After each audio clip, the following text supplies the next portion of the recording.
अभी जो है हाल ही में ब्रिक्स का बैठक हुआ है, ब्रिक्स का मीटिंग हुआ है जिसमें Brazil, India, Russia, China, south Africa बैठ कर के मीटिंग किए, वर्चुअली मीटिंग किए थे, जिसके ऊपर ब्लॉक भी लिखा गया था, वो BLOC करके जो था बलूच वो क्या चीज़ था वो भेजे भी थे। तो आप बताइए कि ये ब्रिक्स क्या है? इसका रेलेवेंसी क्या है? What is the relevant of BRICS? और क्या ब्रिक्स जो ऑर्गेनाइज़ेशन है, ये कमज़ोर हो रहा है, यानी वीक हो रहा है? तो इस पे आपका क्या व्यू है? नहीं, काफ़ी अच्छा बताया। मैं इसके ऊपर एक आर्टिकल पढ़ा हिंदी न्यूज़पेपर में, तो उसमें यही 2-3 मुद्दे बताए जो आपने बताया, यही मुद्दे बताए कि ब्रिक्स जो ऑर्गेनाइज़ेशन है, इसके कमज़ोर होने के पीछे जो कारण है, जो रीज़न है, पहला तो यही है कि जो चाइना है, वो इस ऑर्गेनाइज़ेशन में और सारे मेंबर्स को जोड़ना चाहता है, ठीक है? जैसे कि अभी इस बैठक में भी, इस मीटिंग में भी चाइना ने कोशिश किया कि 12-13 मेंबर्स को इनवाइट किए थे, जिसमें पाकिस्तान भी था। लेकिन भारत ने ऐसा पाकिस्तान आरोप लगाता है कि इंडिया ने जो है पाकिस्तान को इसमें रोक दिया, मीटिंग अटेंड करने के लिए, ब्लॉक कर दिया। तो जो भी है वो दूसरा मैटर है। कुल मिलाकर के चाइना जो है ब्रिक्स ऑर्गेनाइजेशन को और ज़्यादा एक्सपेंड करना चाहता है। तो इसके वजह से इसको कमज़ोर होने की आशंका है कि कमज़ोर हो सकता है, क्योंकि जैसे नाटो है, नाटो ऑर्गेनाइजेशन है, यूरोपियन यूनियन है, तो ये सारे मज़बूत ऑर्गेनाइजेशन हैं।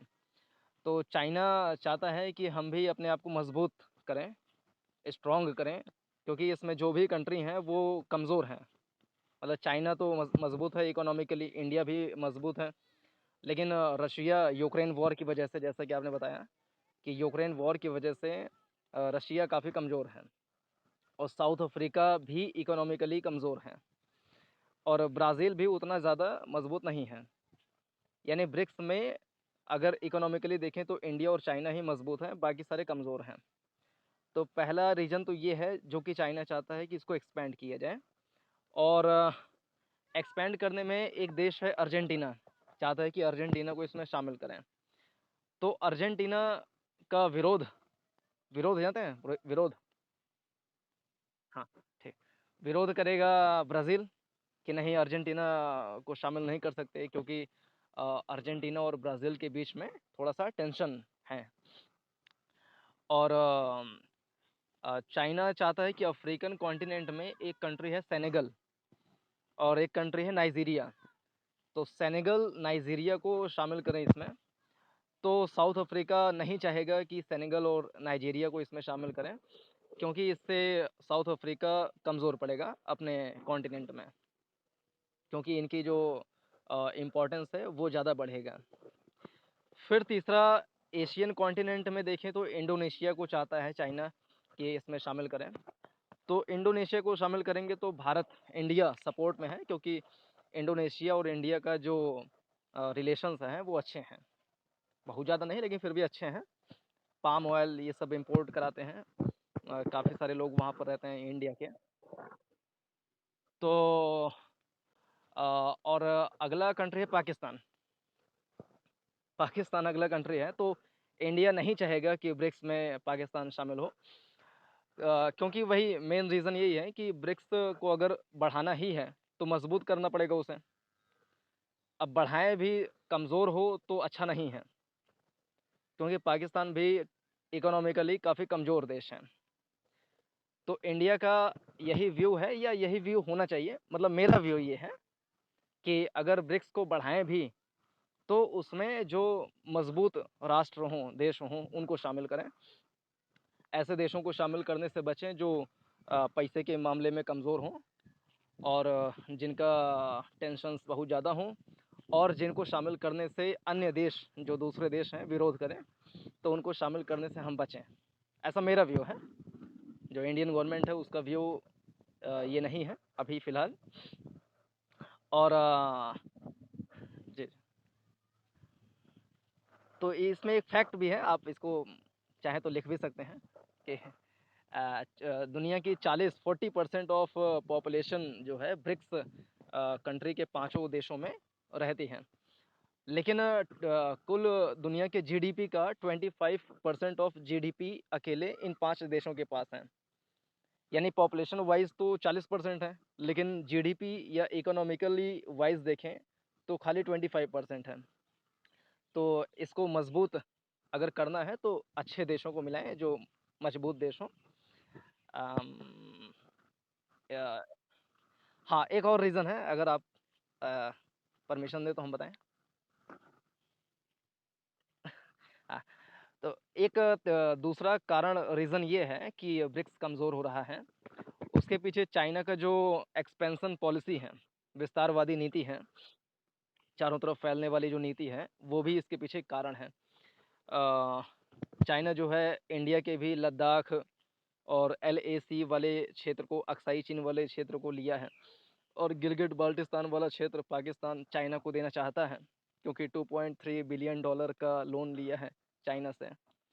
तो बहुत सारे ऐसे रीजनल इशू हैं जो कि चाइना अपने आप को बढ़ाने के प्रयास करने के उसके चक्कर में भारत विरोध नहीं कर रहा है, मतलब विरोध तो कर ही रहा है कि उसके टेरिटरी को वो कब्जा रहा है।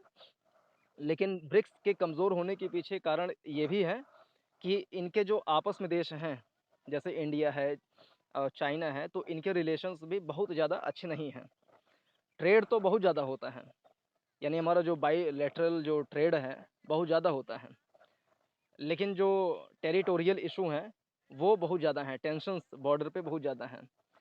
तो ब्रिक्स देश में आपस में अ, जो कोऑपरेशन होना चाहिए उसमें थोड़ी सी कमी दिखाई पड़ती है। और तीसरा रीज़न ये भी है कि यूक्रेन वॉर में रशिया एक तरफ है, अमेरिका एक तरफ है, और चाइना रशिया को सपोर्ट करता है, जबकि इंडिया जो है वो ना अमेरिका का ना रशिया का सपोर्ट करता है, यानी न्यूट्रल है। तो चाइना और रशिया दोनों ही चाहेंगे कि इंडिया सपोर्ट करे रशिया को, लेकिन इंडिया सपोर्ट नहीं कर सकता किसी को भी, क्योंकि किसी को भी सपोर्ट करने से नुकसान इंडिया का ही है। अमेरिका को करें तो S-400 मिसाइल, बहुत सारा टेक्नोलॉजी, डिफेंस सिस्टम हम इंपोर्ट कराते हैं रशिया से, तो उसका नुकसान हो सकता है। अगर इसका रशिया का हेल्प करें तो अमेरिका से बहुत सारे नुकसान हो सकते हैं। क्वाड जो ऑर्गेनाइजेशन है इसमें भी थोड़ी सी कमज़ोरी दिखाई पड़ सकती है। तो तीसरा मुद्दा यही है कि यूक्रेन इशू पर दुनिया बटी हुई है। चाइना रशिया चाहेंगे कि ये हमारी तरफ से बोलें, और चाइना रशिया दोनों ही ब्रिक्स के और ब्रिक्स ऑर्गेनाइजेशन के मेंबर भी हैं।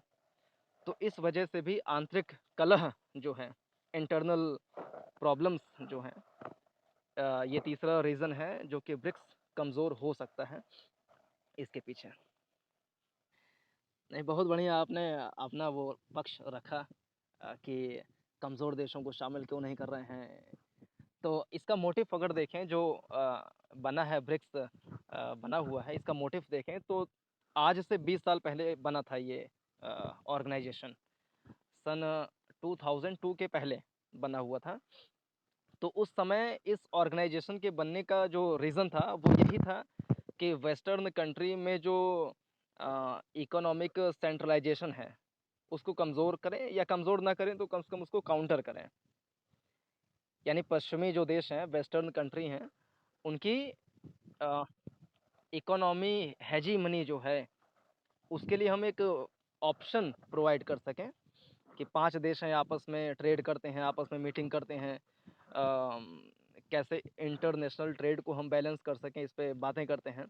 तो इसका मेन मोटिव यही था कि अमेरिका के जो इकोनॉमिक पावर है उसको हम चैलेंज कर सकें, या उसके लिए एक हम ऑप्शन प्रोवाइड कर सकें। अब इस ऑप्शन में ज़रूरी ये है कि यूरोपियन यूनियन या अमेरिका जैसे पावर को हम चैलेंज करने लायक के अपने आप को बनाएं। अब पाकिस्तान को, अर्जेंटीना को, श्रीलंका को, इन सबको शामिल करने से इसमें इसकी कमज़ोरी बढ़ेगी। तो इसमें ऐसे देशों को शामिल करें जो मजबूत हों, जो कि इसका मोटिव भी था। इसके मोटिव के हिसाब से देखें तो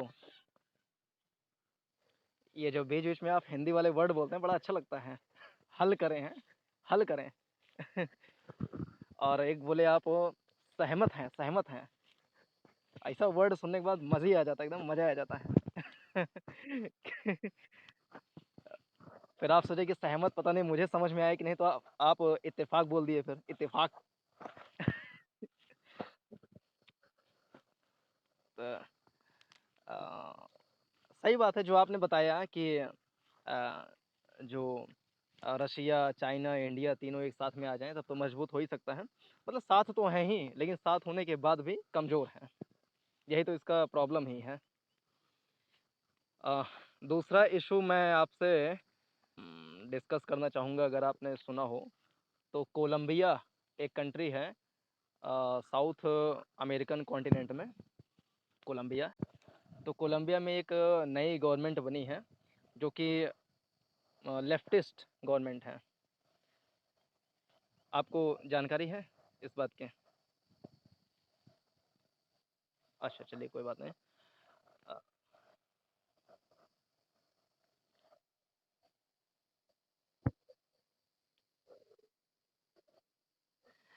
कोलंबिया में क्या है कि एक लेफ्टिस्ट गवर्नमेंट बनी है, और पहले राइटिस्ट गवर्नमेंट थे और काफ़ी सालों से थे। तो नया-नया लेफ्टिस्ट गवर्नमेंट बना है, तो उसकी जो पॉलिसी है, और 3% वोट से ही डिफरेंस है बस, जीतने और हारने वाले के बीच में। यानी काफ़ी कम मार्जिन से ही जीत पाए हैं। और इसके पहले कोलंबिया जो है काफ़ी इकोनॉमिकल क्राइसिस से गुज़र रहा था, और काफ़ी सारे टेंशन्स थे वहाँ पे। जो ह्यूमन राइट्स होते हैं उसका वायलेशन हो रहा था काफ़ी सारा कोलंबिया में। और वहाँ पे गरीबों की संख्या, number of poors in Colombia, वो 40% से ज़्यादा है। और वहाँ पे जो पुलिस है, पुलिस, सेना, ये अपने सिटीज़न्स के ऊपर ब्रूटैलिटी बहुत ज़्यादा करते थे। तो ये सब के चलते वहाँ के गवर्नमेंट ने बढ़िया से प्रचार किया इलेक्शन वाला, तो उसमें जीत भी गए हैं। तो अभी जो सरकार है वो लेफ्टिस्ट है, यानी कम्युनिस्ट विचारधारा की है, आइडियोलॉजी की है। तो इस पे डिस्कशन वाला मुद्दा यही है कि कोलंबिया में जो नई सरकार लेफ्टिस्ट वाली आई है, वो रशिया की आइडियोलॉजी से ज़्यादा इत्तेफाक रखती है।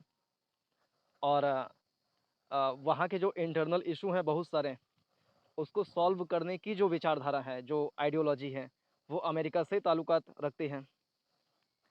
तो कोलंबिया रशिया की ओर झुकेगा या अमेरिका की ओर झुकेगा, क्योंकि इसके पहले सरकार, ये नई गवर्नमेंट बनने के पहले जब राइटिस्ट गवर्नमेंट थे, तो उस समय कोलंबिया को अमेरिका का गढ़ कहा जाता था। मतलब सेंटर ऑफ अमेरिका कहा जाता था कोलंबिया को। तो अ, कोलंबिया की प्रेजेंट गवर्नमेंट किस तरफ अपना रुख अख्तियार करेगी, इस पे चर्चा करना था। तो आपको क्या लगता है? जो G7 कंट्री हैं, अगर कॉन्टिनेंट के हिसाब से याद करिए, तो नॉर्थ अमेरिकन कॉन्टिनेंट में यूएसए है और कनाडा है, 2 कंट्री हैं। फिर आ जाएँ यूरोपियन कॉन्टिनेंट में, तो यहाँ पर यूके है, फ्रांस है, जर्मनी है, इटली है, 4 देश। तो 4 यहाँ, 2 वहाँ, 4 2 6 हो गए, और एक कंट्री जापान एशिया में। तो 7 कंट्री हैं, G7 हो गया।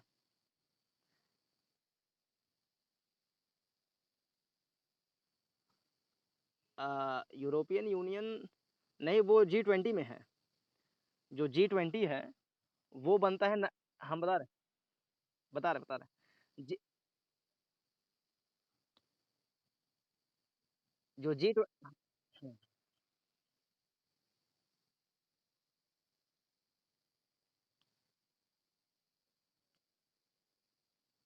हाँ, अच्छा हम क्लियर ही कर दें, फिर सारा कन्फ्यूज़न है, हम सारा क्लियर ही कर दें। इसमें बड़ा कन्फ्यूज़न होता है कि यूरोपियन यूनियन कहाँ पर है, रशिया कहाँ पर है, G8 है कि G7 है। देखिए 1975 में G5 बना था, ठीक है? उसमें जर्मनी था, यूके था, फ्रांस था, और यूएसए शायद था।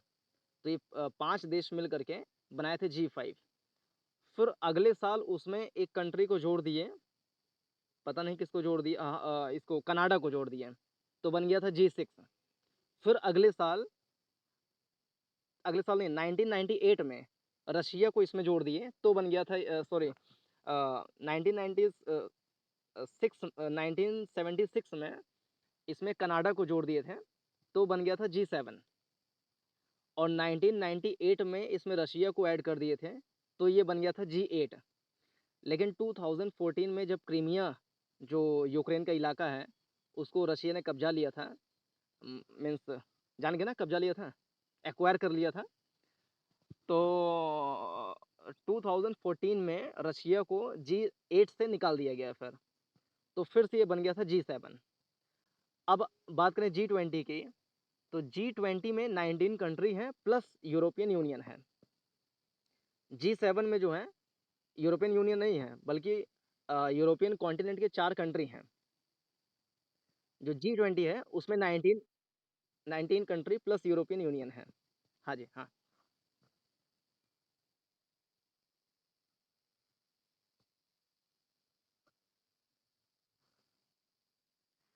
पिछले साल भी जो G7 का मीटिंग हुआ था, उसमें बिल्ड बेटर बैक करके एक प्रोग्राम था, जो कि G7 की मीटिंग में किया गया था। तो उसमें भी यही था कि बेल्ट एंड रोड इनिशिएटिव को काउंटर करने के लिए। और इस साल भी G7 के जर्मनी के म्यूनिख में, जो कि 48वां बैठक था, मीटिंग था, 48, तो उसमें भी कहा गया कि $600 बिलियन के इन्वेस्टमेंट करके एक फंड टाइप का बनाएंगे, जिसमें BRI को हम काउंटर करेंगे। तो अब्दुल भाई। हम्म, जी जी। अब अभी G7 तो बहुत बड़ा मुद्दा है, बहुत क्लाइमेट चेंज है, सिक्योरिटी है, डिफेंस है, बैन वाला सिस्टम है, क्लाइमेट, बहुत सारे उसमें मुद्दे हैं, तो उस पर डिस्कशन करेंगे। अभी 6:32 हो गए हैं, यानी मेरा क्लास का टाइम हो गया है। तो G7 और G20 ये सब पे भी, कोलंबिया और सब मुद्दे पे डिस्कशन करेंगे कल